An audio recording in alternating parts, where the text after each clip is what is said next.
누가복음 11장 33절에서 36절입니다.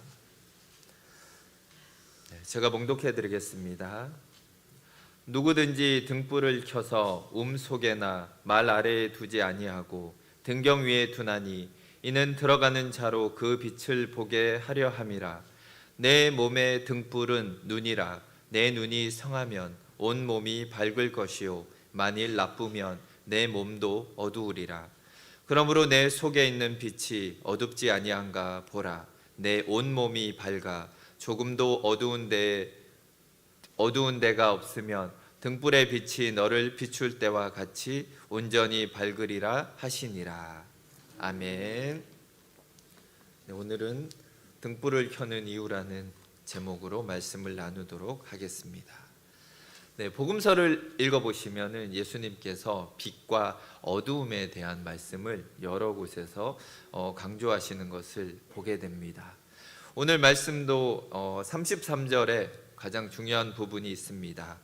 누구든지 등불을 켜서 속에나 말 아래에 두지 아니하고 등경 위에 두나니 이는 들어가는 자로 그 빛을 보게 하려 함이라.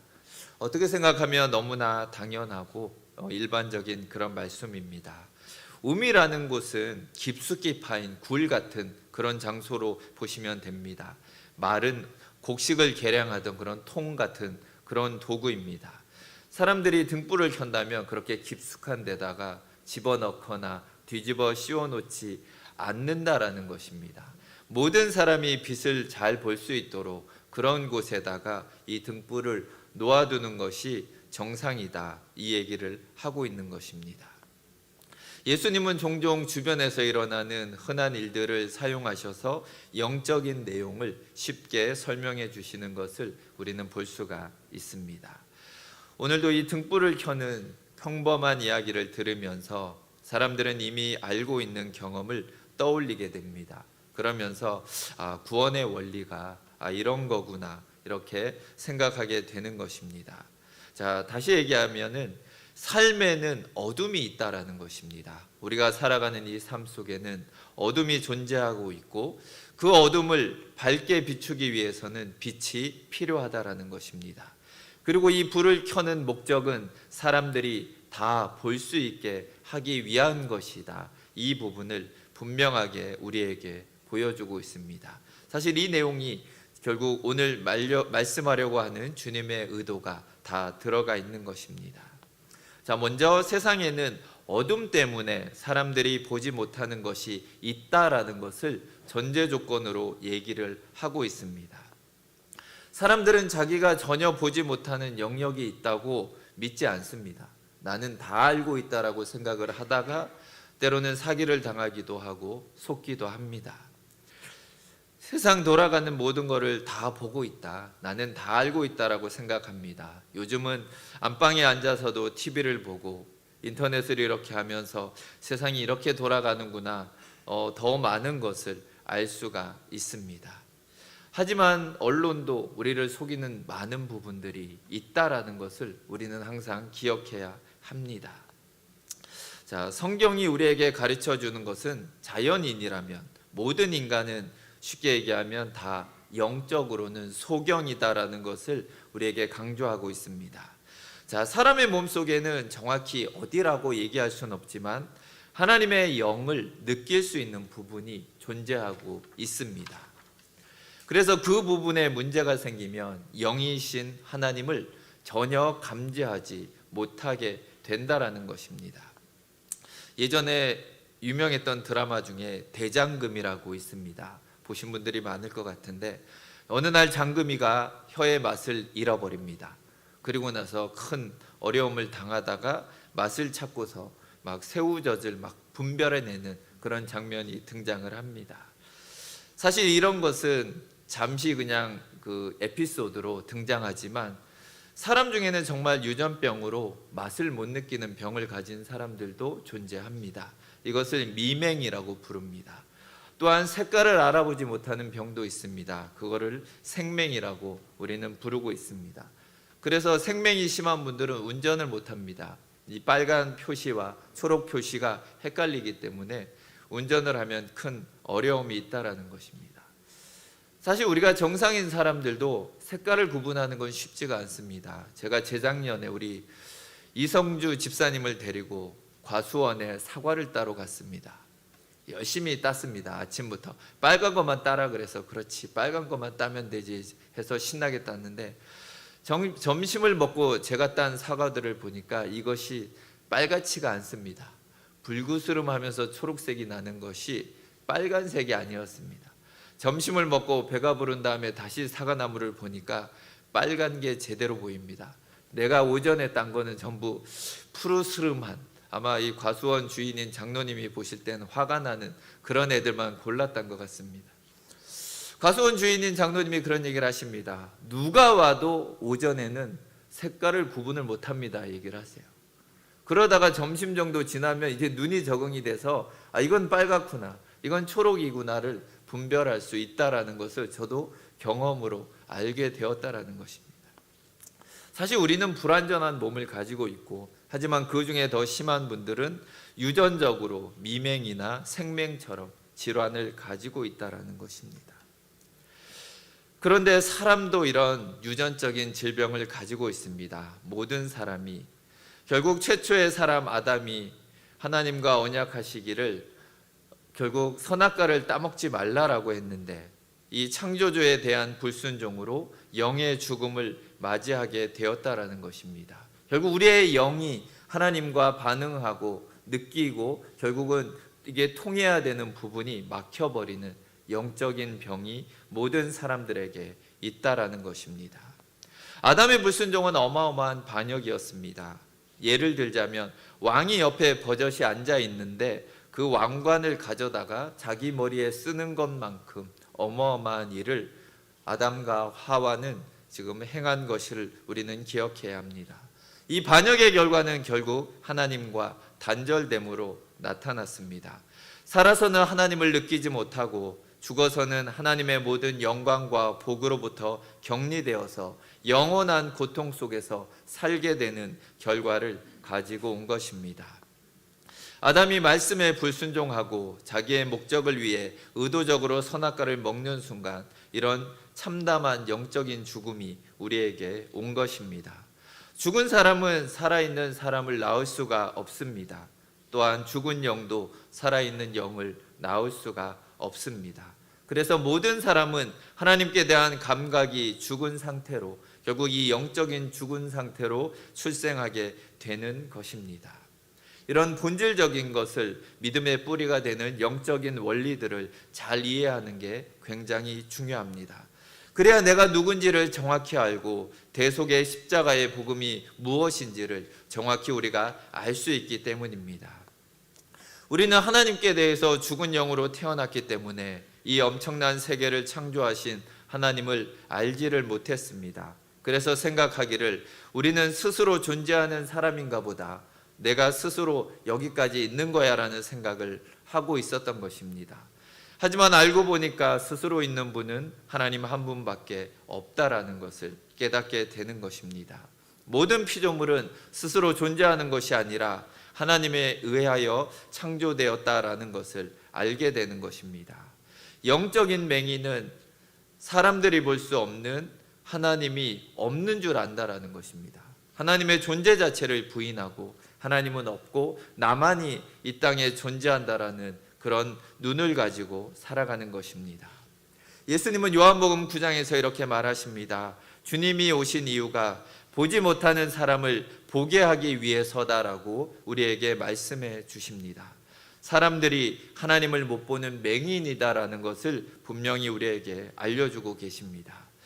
이때 바리새인들은 비웃으면서 이렇게 말합니다. 우리도 맹인인가? 이런 비웃음에 조롱을 합니다. 자기들은 다 본다라는 것입니다. 나는 잘 볼 수 있는데 왜 예수는 저런 얘기를 하는 것인가? 이렇게 생각을 합니다.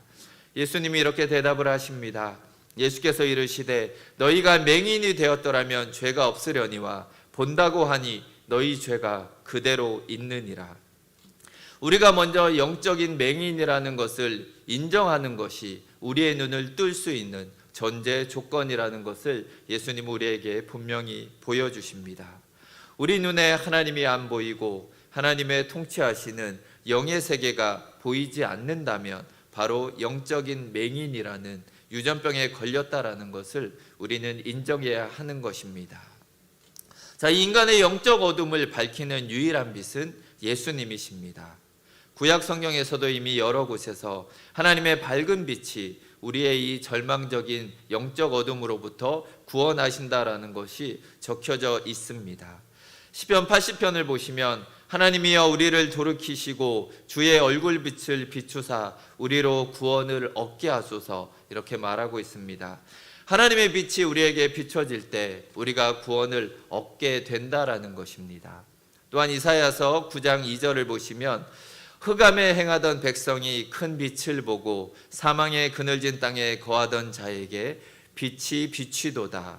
예수님 스스로가 본인이 이 땅에 오셨을 때 그 빛이 주님 자신이다라는 것을 우리에게 분명히 보여주고 계십니다.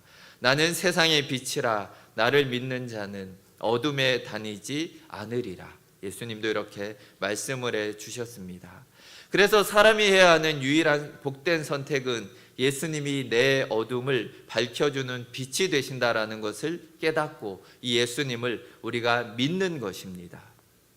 그러면 하나님에 대한 모든 어두움이 밝아진다라는 것을 우리는 기억해야 합니다.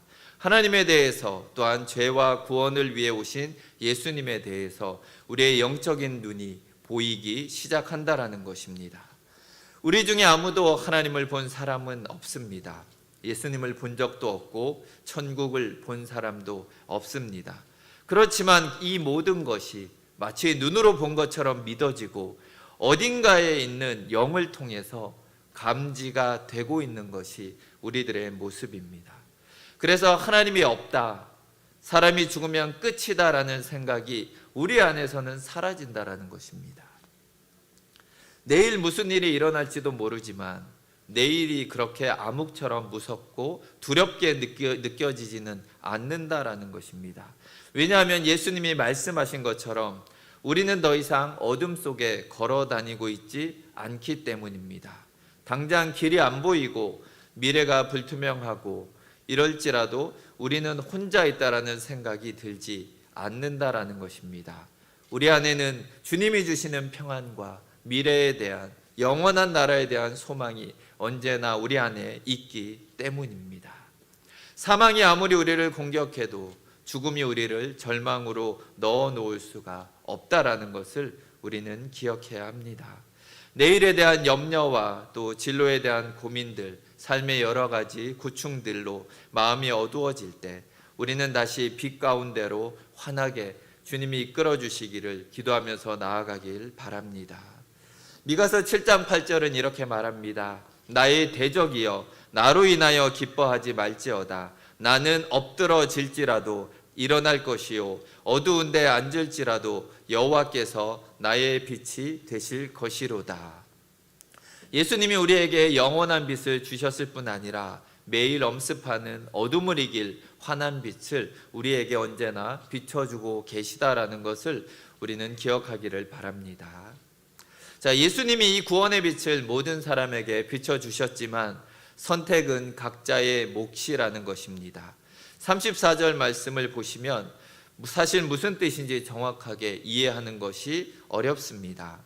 34절은 내 몸의 등불은 눈이라. 내 눈이 성하면 온몸이 밝을 것이요 만일 나쁘면 내 몸도 어두우리라. 이렇게 말하고 있습니다. 자, 이 말씀은 그 말씀을 하던 당시의 배경을 보면 조금 더 쉽게 이해할 수가 있습니다. 오늘 말씀의 앞뒤를 보면은 예수님과 종교 지도자들의 갈등이 점점 고조되고 있는 그런 상황입니다. 그들은 아무리 여러 가지 말씀과 기적을 예수님이 보여주시면서 내가 메시아다라는 것을 증명하고 계시지만 여전히 믿지 않았습니다. 본문 앞에 14절을 보셔도 귀신 들려 말 못하는 사람에게서 귀신을 쫓아내고 고쳐주셨지만 예수님이 귀신의 힘을 빌려서 귀신을 쫓아낸다라고 도리어 공격을 하는 것을 보고 있습니다.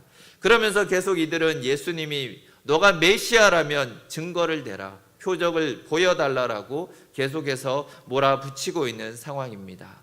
이런 맥락 속에서 예수님이 오늘 말씀을 하셨다라는 것을 기억할 필요가 있습니다. 그렇다면 예수님이 이 말씀을 하신 의도가 어떤 것인지 34절과 이어져 있는 것을 생각해 볼 필요가 있습니다. 내 눈이 성하면 온몸이 밝을 것이요 만일 나쁘면 내 몸도 어두우리라. 아무리 밝은 빛이 비춰도 눈에 이상이 있는 사람은 그 빛을 느끼지 못한다라는 것입니다. 정상적인 눈으로 빛을 보아야지 어두움에서부터 벗어날 수가 있다라는 말을 하고 계시는 것입니다. 예수님의 말씀을 듣고 또 그 행하신 일을 처음부터 비판하고 삐뚤어진 눈으로 보려고 하는 바리새인들을 책망하고 있는 것을 우리는 기억해야 합니다. 여기는 빛의 문제가 아니라 지금 사실을 제대로 보지 않는 눈에 문제가 있다라는 것을 강조하고 계십니다. 표적만을 구하는 이들에게 예수님은 29절에 이렇게 말하십니다. 이 세대는 악한 세대라. 표적을 구하되 요나의 표적밖에는 보일 표적이 없나니. 요나가 물고기 뱃속에 갇혀 있다가 사흘 만에 밖으로 나와 니느웨에 가서 회개하라고 전했던 것을 인용하면서 예수님도 사흘 만에 부활하실 것을 지금 예고하고 계신 것입니다.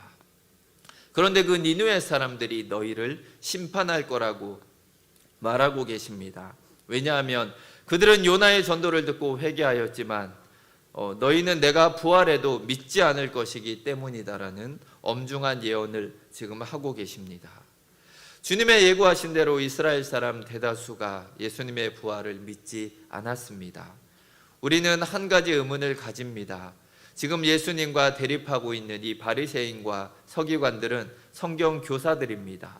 왜 이들은 성경에서 계시하고 있는 그 예수님을 알아볼 수가 없었는지 우리는 생각해 볼 필요가 있습니다. 요한복음은 이 부분에 대해서 이유를 말하고 있습니다. 요한복음 3장 19절을 보시면 그 정죄는 이것이니 곧 빛이 세상에 왔으되 사람들이 자기 행위가 악함으로 빛보다 어두움을 더 사랑한 것이니라. 그들이 자기 행위가 악함을 비호하면서 빛을 거부했다라고 예수님 우리에게 분명히 알려주고 계십니다. 그들 스스로가 빛 대신 예수님을 지금 거부하고 있는 것을 우리는 기억해야 합니다. 또 하나의 비밀은 성령님이 계시다라는 것을 우리는 생각할 필요가 있습니다. 성령이 복음을 비춰주지 않으시면 아무도 성경을 통해 예수님을 믿지 못한다라는 것입니다. 자, 오늘도 예수님이 그리스도라는 것을 결사적으로 믿지 않는 바리새인들의 모습이 나옵니다. 왜냐하면 빛을 거부하는 그들에게 성령님도 함께하지 않는다라는 것을 우리는 기억해야 합니다. 사실 성령님이 우리를 도와주지 않았다면 우리는 예수님을 믿지 않을 100가지의 이유를 대면서 이 자리에 있지 않을 것입니다. 겉으로는 다 인정하는 것 같지만 결국은 믿으러 나오지 않는 사람들이 그것 때문입니다. 성령님이 그 안에서 역사하지 않으시면 그들은 예수님을 믿을 수도 없고 이 자리에 나올 수도 없습니다. 스스로 빛으로부터 멀어지고 결국 성령님의 감화와 인도를 받지 못하고 있기 때문에 그런 결과가 나오는 것입니다. 만일 이 빛이 우리 안에 없고 여전히 하나님을 인지하지 못하는 것 같다라면 우리는 두 가지를 할 수 있습니다. 하나는 우리의 행위의 악함을 인정하고 우리의 어둠을 밝혀주시도록 빛 대신 예수님께 나아가는 것입니다. 또 다른 하나는 예수님을 알 수 있게 해달라고 성령 하나님께 구하는 것입니다. 오늘 본문 앞에 누가는 의도적으로 예수님의 말씀을 배치해 놓았습니다.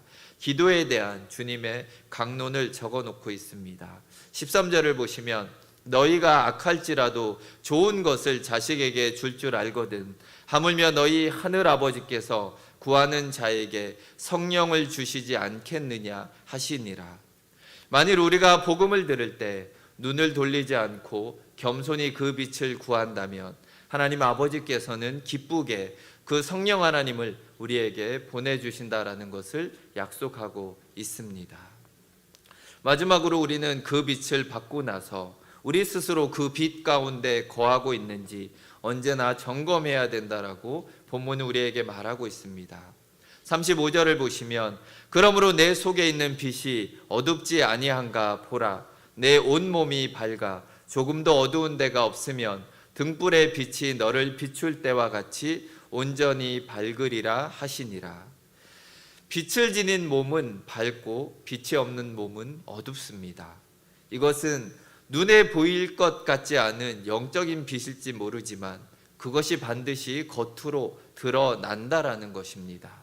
다른 성경을 보시면 산 위의 동네가 사람들 앞에 숨겨질 수 없듯이 우리 안의 빛도 그렇다라고 말하고 있습니다. 다시 얘기하면 만일 우리가 진짜 예수님을 믿고 있고 진짜 하나님의 존재를 알고 있다면 그것은 남들에게 나타난다라는 것입니다. 우리의 말과 우리의 행동과 우리의 삶 속에서 그 빛은 뿜어져 나올 수밖에 없다라는 것을 우리에게 분명히 보여주고 있습니다. 내 안에 빛 대신 예수님이 와 계시다면 그분은 우리를 예수님이 행하신 빛 가운데로 우리를 이끌고 가실 것이기 때문입니다.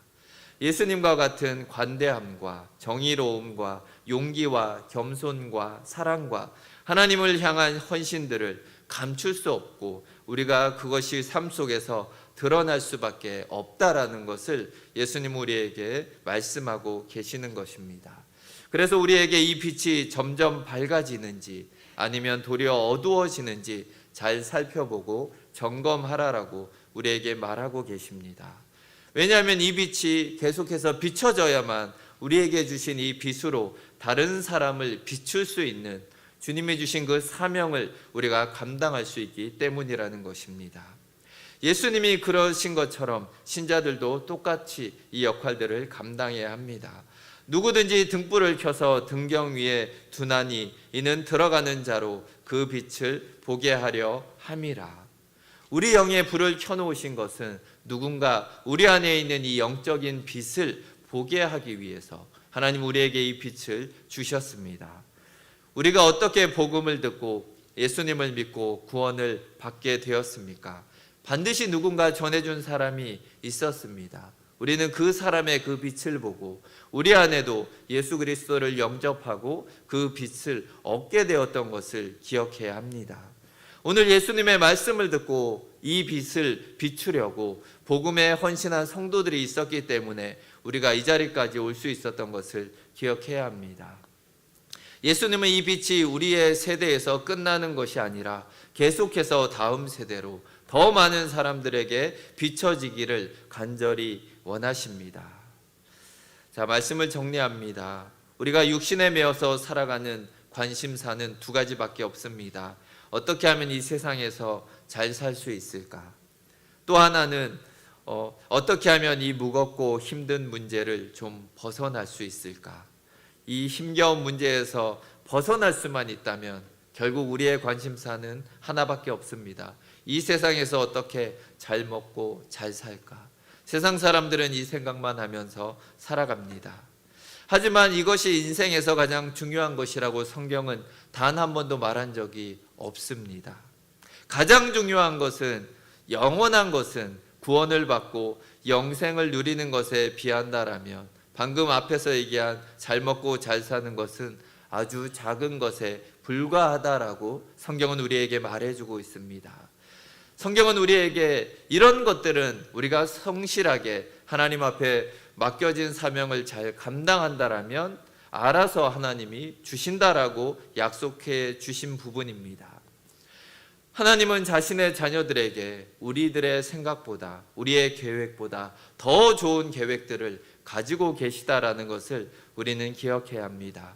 하나님은 우리를 통해서 영광을 받기 원하십니다. 또한 우리를 통해서 하나님의 나라가 더욱더 확장되기를 원한다라는 것을 우리는 기억해야 합니다. 예수님이 하신 모든 설교들을 우리가 살펴보면 전부 하나님을 알고 구원을 얻고 그 빛을 비춰서 다른 사람에게 나누어 주라는 것이 대부분의 말씀입니다. 우리가 구원받은 것은 또 다른 사람들에게 이 구원이 전달될 수 있는 그 역할을 감당하기를 하나님이 원하신다라는 것입니다. 우리는 이 일에 더 힘을 쓰면서 주님으로부터 가장 복된 그리스도인들이 되기를 간절히 원합니다. 하나님 우리에게 이렇게 말씀하셨습니다. 먼저 그 나라와 그 일을 구하라. 그리하면 이 모든 것을 너희에게 더하시리라. 이 말씀의 축복이 우리 동작중앙교회 성도님들의 삶 속에 넘쳐나기를 주의 이름으로 축원드립니다. 함께 기도하겠습니다. 하나님 아버지, 감사합니다. 어둠으로 가득 찬 우리에게 예수 그리스도의 빛을 비춰주셔서 감사드립니다. 우리에게 영의 빛을 허락하여 주시고 영 되신 하나님을 알게 하시고 믿게 하여 주심에 감사드립니다. 하나님, 우리의 삶의 목적이 잘 먹고 잘 사는 것이 아니라 하나님과 더욱더 깊은 사귐을 갖고 정말 내 안에 있는 빛이 아직까지도 어두움 속에 살아가는 사람들에게 증거되는 그 사명을 우리가 잘 감당하게 하여 주시옵소서. 동작중앙교회의 모든 성도님들이 정말 하나님이 우리에게 원하시는 이 빛을 비추는 사명을 감당하며 나아가게 하여 주시옵소서. 우리가 사명을 감당할 때 하나님이 더 많은 은혜와 복으로 우리에게 부어주실 것을 믿습니다. 언제나 하나님의 영광이 되는 동작중앙교회의 성도님들 되게 하여 주시옵소서. 감사드리며 예수 그리스도 이름으로 기도드립니다. 아멘.